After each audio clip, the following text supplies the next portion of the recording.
statement about the articles that were in the paper today and the articles that were on the internet before talking about tonight's game. The timeline of this incident, that we know what we're talking about, as it was laid out by our athletics director, Greg Christopher, is accurate. This is an incident that's very emotional and sensitive issue because it's affected the university. It's affected all individuals within the program, ranging from players, parents, other students who work with our program, and BGSU personnel. The administration and I have communicated with all and are still in communication with those groups that I just listed. Okay, so with that said, this really has been an opportunity for everyone to reflect and learn and honestly start to heal from this incident. I respect the process in which everything was handled by all involved, but due to student privacy concerns, I just can't discuss anything which involves the students and their welfare. And I'll be very limited in regards to what I can discuss about other specifics, just due to the privacy rights of those involved. And you know, any coach would say the exact same thing with that. But with that said, all that needed to be said. And now turning towards the game, this was a must-win game for us. I feel like a broken record saying that, but we need to finish strong, and we have a chance still to control our own destiny. We've had a tough loss at Miami, and so coming into this game, I knew that our confidence would be a little bit shaken because we just didn't shoot the ball well, and we gave up a ton of shots. We could not give consecutive stops, and if you were close to the floor, you heard me yell multiple times, get consecutive stops. But I really felt like the difference in tonight's game was we got to the foul line. When you outscore Buffalo by 14, that's a huge difference. When you out-rebound them by 10, that's another big difference, especially when they started or went to a lineup that included 3 post players. They were going 6-2 at the 3 position. That was very difficult for us. And besides those 2 factors, I thought we also did a good job of holding Margot, number 15. She had 10 points in the first half alone, and she finished the game with 10 and played 36 minutes. So I thought our kids did a good job on her. As you saw late in the game, there was a flagrant 2 foul, and the game was just really physical and throughout, and both teams were playing hard, because if Buffalo wins today, then they're tied with us in the standings. You know, if we lose today, we're tied with them, and yet we need to keep pace with Akron and Miami right now. As I've told the team before, that this was a big game in regards to standings, but more importantly, this game was, again, can we shoot better than what we did last time out? Can we defend better than what we did last time out? And you saw we got about 1 out of 2, so we still shot in the low 30%, but we got to the foul line. We could not do that last time out, and we got to the foul line and made foul shots. When you go 17 of 22, it just allowed us to control the tempo, and that's what we wanted to do. And you know, when you take away all that said, we only have a 3 post player rotation now because Alexis Rogers went out after 6 minutes in the game. She got jarred again with that custom face mask, and blood everywhere for the 2nd time.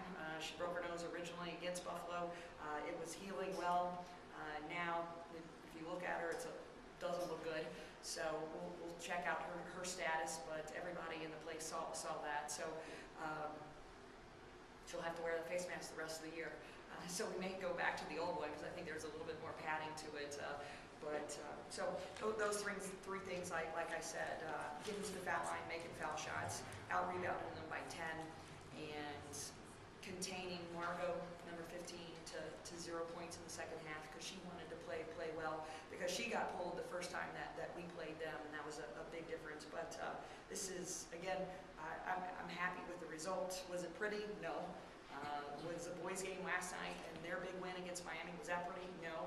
but you don't get the pretty points at this time of year. You only get the W's, and that's what we need. And we need to continue to build some momentum back before our game on Sunday against OU and before traveling to Kent next Wednesday. If I can we kind of finish the thought on Rogers? Do you expect that she'll be able to play Sunday? Yes. Okay. We just could not contain the bleeding. Okay. Yeah, as everybody saw, it was bleeding profusely throughout the half. It actually stopped, started again, so. You had to be pleased with the way that Steiner and Pat and Plus and Hebel filled in. You know, they probably all got 8 to 10 more minutes than they normally would have gotten. And you have to be happy with the way they filled in for everyone. Jill almost had a double-double. She had 8 and 8 in 28 minutes. It was a great effort by her. She has developed into the first post off the bench for us and has really, for lack of a better phrase, taken the bull by the horns and accepted that role and excelled at that role. And that has made a big difference. You know, Danielle's been shooting the ball extremely well from the outside, and she only took one 3-pointer tonight. But again, she made a difference on the glass. She got 8 rebounds. So between those two, you're looking at 16 rebounds. You know, Allison throws one more, so those 3 kids at 17. And that says a lot. And you look at Rogers in her 6 minutes. I mean, she didn't get one or have time to. And you mentioned that it was a big game in the standings, but was it a bigger game based on kind of the emotional upheaval, the tough loss at Miami and all those? I mean, did that make this win bigger for those to overcome those things? This was just a big win first and foremost because this game gave our kids confidence. We have not practiced great since the Miami game, but we got some confidence back tonight, which we needed. And if you had to ask me, if you're a good team that's not confident, or are you an average team with confidence, that average team with confidence in each other, and that's going to go a long way. And our kids, I thought, showed a lot of emotion tonight, supporting each other.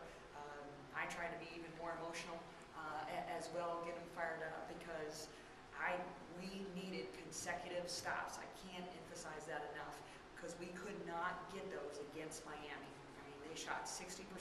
We had no answer for a couple of their players. We had to contain them defensively. And they were stuck on 5. Buffalo was stuck on 5 for multiple minutes.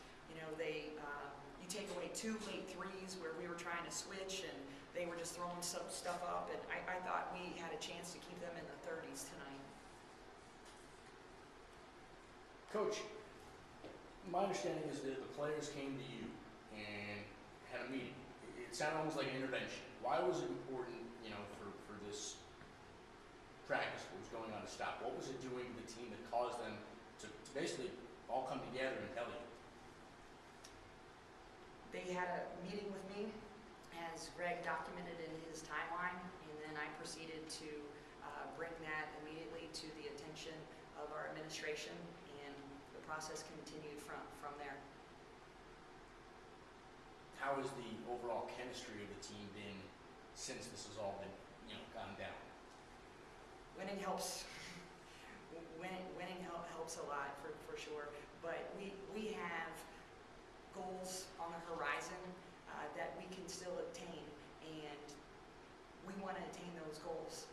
We want the seniors to go out with a bang. We want our underclassmen to continue to develop into good leaders. We want to make some noise in the MAC tournament. This is the first time in several years where we're not going to go into the MAC tournament as a #1 seed. And we weren't picked to win the conference this year. You know, we're playing without a starter in Jasmine Matthews. You know, Alexis Rogers went down tonight. We don't play with her tonight.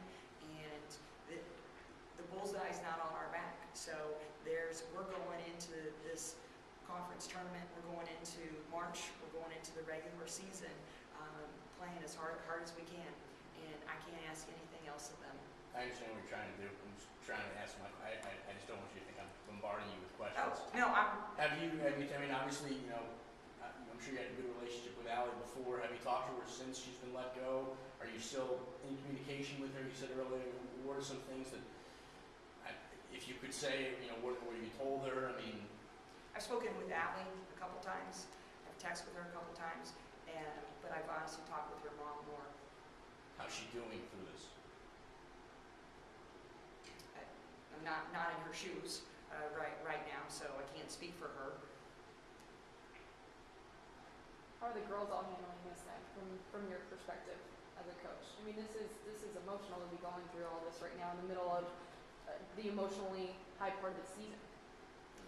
It's emotional, whether it's at XYU University or this university.